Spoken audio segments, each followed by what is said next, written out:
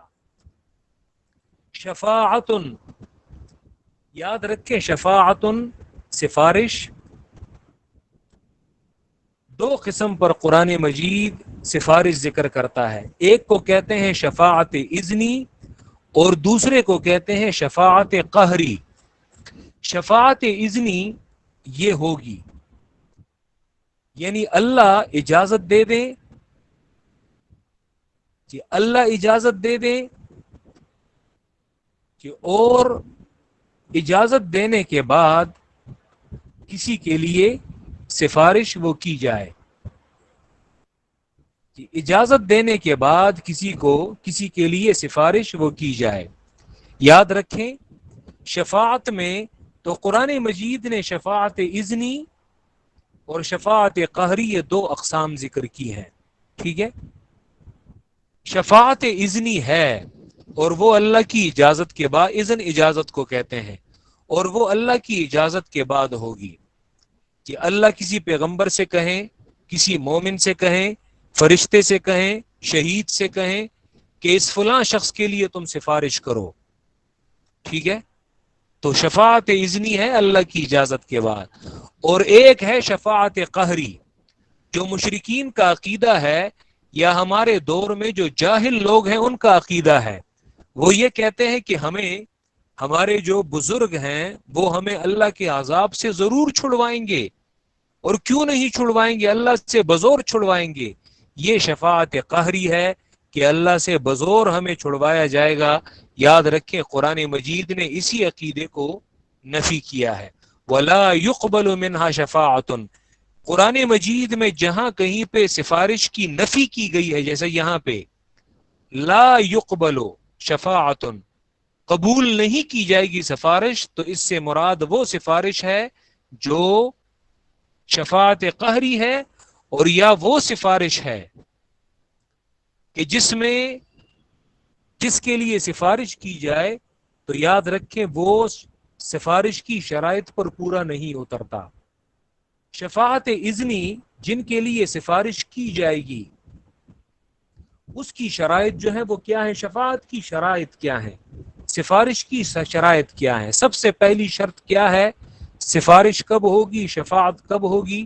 سب سے پہلی شرط جب قیامت قائم ہو جائے۔ یہ معاملہ جو ہے یہ صرف قیامت میں ہوگا، یہ قیامت سے پہلے کوئی کسی کے لیے شفاعت اور سفارش نہیں کر سکتا، کہ کوئی مردہ شخص یا کوئی پیغمبر یا کوئی ولی وہ کسی کے لیے شفاعت اور سفارش کر سکے۔ یہ تب ہی ہوگا جب قیامت قائم ہو جائے۔ مثلا بہت سارے لوگوں کے یہ جو بڑے بڑے بزرگ ہیں اور ولی ہیں ان کے بارے میں جاہل لوگوں کا یہ عقیدہ ہوتا ہے کہ یہ ہمارے لیے اللہ کی دربار میں شفاعت کرتے ہیں۔ تو یاد رکھیے جب قیامت قائم ہوگی تب سفارش ہوگی، یہ قیامت سے پہلے سفارش اور شفاعت یہ نہیں ہوتی۔ سب سے پہلی شرط تو یہ ہے۔ دوسری شرط وہ یہ ہے، سب سے پہلے رسول اللہ صلی اللہ علیہ وسلم شفاعت کریں گے۔ حدیث میں آتا ہے رسول اللہ فرماتے ہیں انا اول من یشفع، میں سب سے پہلے سفارش کروں گا۔ سب سے پہلے سفارش کرنے والے کون ہوں گے؟ وہ اللہ کے پیغمبر ہوں گے۔ دوسری شرط ہے۔ تیسری شرط یہ ہے کہ جو کوئی بھی سفارش، انشاءاللہ میں آگے بتاتا ہوں کہ سفارش کون کون کرے گا۔ تیسری شرط یہ ہے کہ سفارش کرنے والے کا فیصلہ پہلے خود فیصلہ ہو جائے۔ مثلا کہ اگر تمہارا کسی ولی سے یہ امید ہے کہ فلاں ولی تمہارے لیے سفارش کرے گا، تو یاد رکھیں وہ تب ہی ممکن ہوگی جب بروز قیامت پہلے خود اس ولی کا فیصلہ اور حساب کتاب ہو جائے، وہ نجات پا جائے، اور پھر اس کے بعد اللہ اسے اجازت دے دے۔ تب ابھی قیامت قائم نہیں ہوئی، ابھی کسی بزرگ پیغمبروں کے بارے میں یقینی ہے، یا زیادہ سے زیادہ صحابہ کرام کے بارے میں آپ کہہ سکتے ہیں، باقی ماندہ کسی ایمان والے کے بارے میں ہم حسن ظن تو قائم کر سکتے ہیں، ایک اچھا خیال اور اچھا گمان، لیکن ابھی قیامت قائم نہیں ہوئی، ابھی کسی کا حساب کتاب ہوا نہیں ہے۔ تو اسی لیے کسی بزرگ سے، کسی ولی سے، کسی بڑے سے بڑے بزرگ سے یہ عقیدہ رکھنا کہ وہ تمہارے لیے سفارش کرے گا، یاد رکھیں ابھی فیصلہ اس کا ہوا نہیں ہے۔ تیسری شرط، چوتھی شرط یہ ہے کہ سفارش کرنے والے کو اجازت دی جائے۔ جو ولی تمہارے لیے سفارش کرتا ہے کہ پہلے اسے اجازت دی جائے، ٹھیک ہے، کہ اگر آپ کسی کے حق میں سفارش کرنا چاہتے ہیں تو آپ کی سفارش نہیں ٹکرائی جائے گی۔ ایک یہ کہ اسے اجازت دی جائے گی، اور دوسری بات یہ کہ جس شخص کے بارے میں سفارش کی جا رہی ہے وہ بھی اللہ اسے بتا دے کہ تم اگر اس فلاں شخص کے بارے میں سفارش کرنا چاہتے ہو۔ اب یہ نہیں ہے کہ مثلا کوئی شخص باپ جو ہے وہ یہ چاہے گا کہ میں اپنے بیٹے کے لیے سفارش کر لوں، نہیں، بلکہ اس بیٹے کے بارے میں بھی اجازت اللہ ہی دیں گے کہ ٹھیک ہے تم اپنے بیٹے کے حق میں سفارش کر سکتے ہو۔ باپ کو بھی اجازت کی ضرورت درکار ہوگی، اور جس کے لیے وہ سفارش کرنا چاہتا ہے تو یاد رکھیں اللہ اس شخص کے بارے میں بھی اجازت دے دے تب ہی ممکن ہو سکے گا۔ ایک اور شرط یہ ہے کہ جو مشفوع لہو ہے، شفیع تو وہ ہے جو سفارش کرنے والا ہے، مشفوع لہو وہ بھی مومن ہو اور اس کا خاتمہ بھی ایمان پر ہوا ہو۔ سفارش کرنے والا بھی مومن ہو اور پہلے اس کا حساب کتاب ہو جائے، اور جس شخص کے حق میں وہ سفارش کر رہا ہے یعنی مشفوع لہو وہ بھی مومن ثابت ہو جائے۔ ایسا نہیں کہ دنیا میں وہ شرک کرتا رہا، دنیا میں اس کا عقیدہ کفر کا تھا، یاد رکھیں مشرک اور کافر کے لیے کوئی سفارش نہیں ہے۔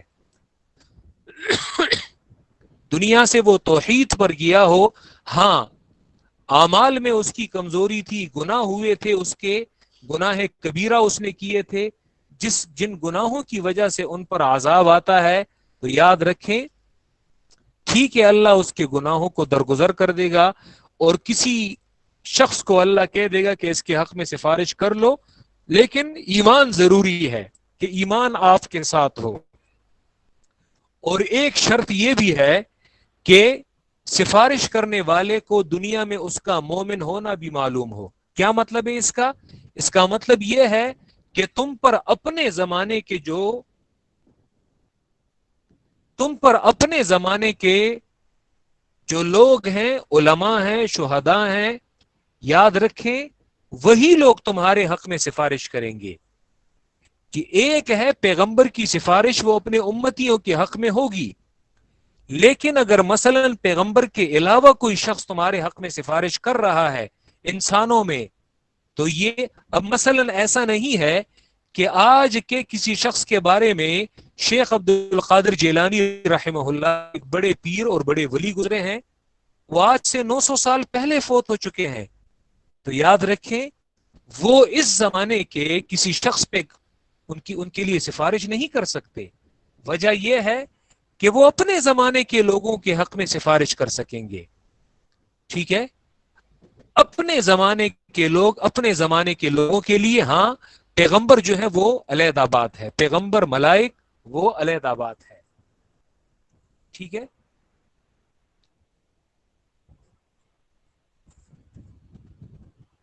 یہ تو تھا رسول اللہ صلی اللہ علیہ وسلم کہ رسول اللہ صلی اللہ علیہ وسلم کے علاوہ کون کون لوگ سفارش کریں گے۔ نمبر 1 انبیاء علیہ السلام، کہ اللہ کے آخری پیغمبر کے علاوہ کون کون لوگ سفارش کر سکیں گے کہ انسانوں کے لیے، تو سب سے پہلے انبیاء علیہ السلام، دیگر پیغمبر جو ہے وہ بھی سفارش کریں گے، کیونکہ پیغمبر انسانوں میں سب سے برگزیدہ لوگ ہوتے ہیں۔ دوسرے نمبر پہ فرشتے بھی سفارش کریں گے۔ سورہ نجم آیت نمبر 26 سے یہ ثابت ہوتی ہے۔ پیغمبروں کے علاوہ، فرشتوں کے علاوہ اور کون سفارش کریں گے؟ اہل ایمان والے۔ یہ بات صحیح مسلم سے یہ ثابت ہے، حدیث نمبر 183 ابو سعید الخدری کی روایت ہے، جس میں رسول اللہ صلی اللہ علیہ وسلم فرماتے ہیں کہ فرشتے بھی شفاعت کریں گے، اس حدیث میں بھی آتا ہے۔ ویسے فرشتوں کی یہ شفاعت تو سورہ نجم سے بھی ثابت ہے، لیکن صحیح مسلم کی اس روایت میں بھی آتا ہے فرشتے بھی شفاعت کریں گے پیغمبر بھی شفاعت کریں گے اور ایمان والے وشفع المؤمنون ایمان والے بھی شفاعت کریں گے۔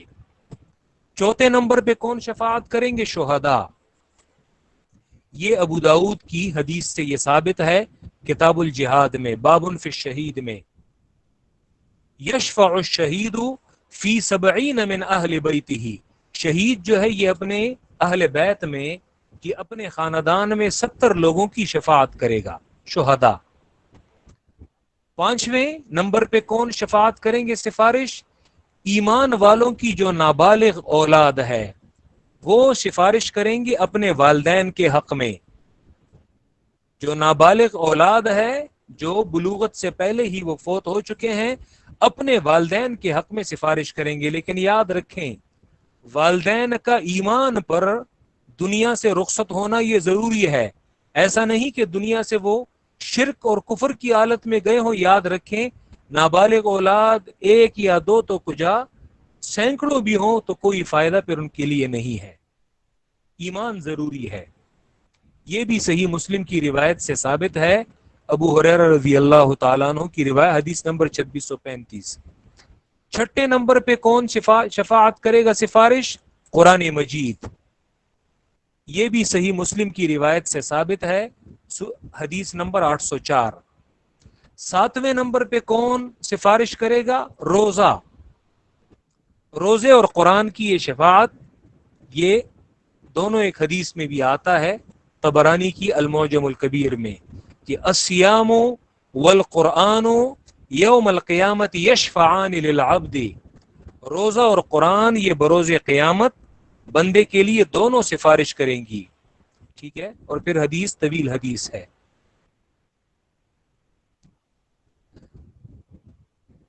رسول اللہ صلی اللہ علیہ وسلم کی جو شفاعت ہے، یاد رکھیں اس کی علماء نے مختلف اقسام ذکر کی ہیں کہ پیغمبر کی شفاعت یہ کتنے انواع اور یہ کتنے اقسام پہ ہے۔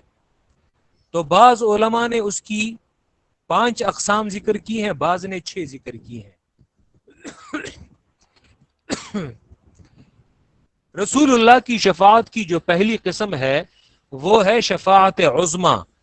شفاعت عظمی کہ جب لوگ انتظار کی وجہ سے تھک جائیں گے کہ اللہ اب حساب کتاب شروع کر دے، تو یاد رکھیں یہ پیغمبر کی شفاعت ہی ہوگی کہ وہ سفارش کریں گے کہ اے اللہ تو اس مخلوق کا حساب کتاب شروع کر دے، اور اللہ پیغمبر کی سفارش کی وجہ سے میزان قائم کر دیں گے اور حساب کتاب، اسے شفاعت عظمی کہتے ہیں۔ یہ سب سے بڑی شفاعت ہے، جب حالانکہ ورنہ وہ انتظار اتنا طویل ہوگا کہ لوگ اس انتظار سے تھک جائیں گے۔ دوسری شفاعت پیغمبر کی کیا ہے کہ ایک قوم کو، اپنی امت میں سے ایک قوم کو، ایک بڑے گروہ کو بغیر حساب کتاب کے جنت میں داخل کرنے کی سفارش کرنا۔ جی اللہ ہمیں نصیب فرمائے کہ اللہ اپنے پیغمبر کو یہ اجازت دیں گے کہ وہ اپنی قوم کو، انشاءاللہ تعالی یہ میں کبھی ذکر کر دوں گا کہ کون سی روایت میں وہ کون سی صفات آتی ہیں کہ ان لوگوں کو بغیر حساب کتاب کے اللہ جنت میں داخل فرمائیں گے۔ تو ایک رسول اللہ کی شفاعت ہے کہ وہ ایک قوم کو، یعنی اپنی امت میں سے ایک گروہ کو بغیر حساب کے جنت میں داخل کرنے کی سفارش کریں گے۔ تیسری قسم کی سفارش اللہ کے پیغمبر کی، اپنی امت میں سے ایک قوم کے حق میں شفاعت جن پر ان کے گناہوں کے سبب جہنم واجب ہوئی ہوگی، یعنی انہوں نے اتنے گناہ کیے ہوں گے، لیکن یاد رکھیں ایمان ضروری ہے۔ گناہوں کے بسبب ان پر جہنم واجب ہو چکی ہوگی، لیکن اللہ اپنے پیغمبر کو اپنی امت میں سے بہت سارے لوگوں کی نشاندہی اللہ کریں گے کہ فلاں کے لیے فلاں کے لیے فلاں کے لیے تم سفارش کرو۔ جی اللہ ہمیں پیغمبر کی شفاعت جو ہے وہ نصیب فرمائے۔ چوتھے نمبر پہ رسول اللہ کی شفاعت وہ کن لوگوں کے لیے ہوگی؟ ان گناہگاروں کے حق میں شفاعت، یہ چوتھی قسم ہے۔ ان گناہگاروں کے حق میں شفاعت جو جہنم میں ڈالے جا چکے ہوں گے، تو رسول اللہ کی شفاعت کے بسبب انہیں جہنم سے نکال دیا جائے گا۔ ٹھیک ہے، اور یہ شفاعت رسول اللہ صلی اللہ علیہ وسلم کے علاوہ دیگر پیغمبر، فرشتے اور ایمان والے بھی کریں گے، کہ لوگ جہنم میں جا چکے ہوں گے اور اللہ ان پیغمبر صلی اللہ علیہ وسلم کو اور دیگر پیغمبروں کو، فرشتوں کو اور ایمان والوں کو یہ توفیق دیں گے کہ آپ فلاں شخص جو جہنم میں پڑا ہوا ہے اس کے حق میں سفارش کریں، اس نے جہنم میں کچھ وقت جو ہے وہ گزارا ہوگا۔ جہنم میں یاد رکھیں سورہ فرقان میں آتا ہے انہا ساعت مستقر و مقامہ، جہنم میں جانا تھوڑے وقت کے لیے، چند لمحوں کے لیے بھی برا ہے اور ہمیشہ رہنے کے لیے بھی بہت بری جگہ ہے۔ آج ہم بڑے یہ کہتے ہیں بڑے فخر سے کہ ٹھیک ہے جی جہنم میں چلے جائیں، قرآن کہتا ہے تھوڑے وقت کے لیے بھی جہنم میں جانا یہ بہت برا ٹھکانہ ہے، اور ہمیشہ جہنم میں رہنا یہ تو بہت برا ٹھکانہ ہے، اللہ ہمیں اس سے بچائے۔ لیکن لوگ بڑے بے خوف ہو چکے ہیں۔ اور رسول اللہ کی جو 5ویں قسم کی شفاعت ہے وہ ہے کہ اہل جنت کے لیے ان کے درجات اور مرتبے میں بلندی کے لیے شفاعت، حالانکہ جنت میں وہ جا چکے ہیں لیکن اللہ اپنے پیغمبر کو ان لوگوں کے حق میں سفارش کرنے کی توفیق دیں گے کہ اہل جنت کے لیے ان کے درجات اور بلندی درجات اور ان کے مرتبے میں بلندی کے لیے آپ سفارش کریں۔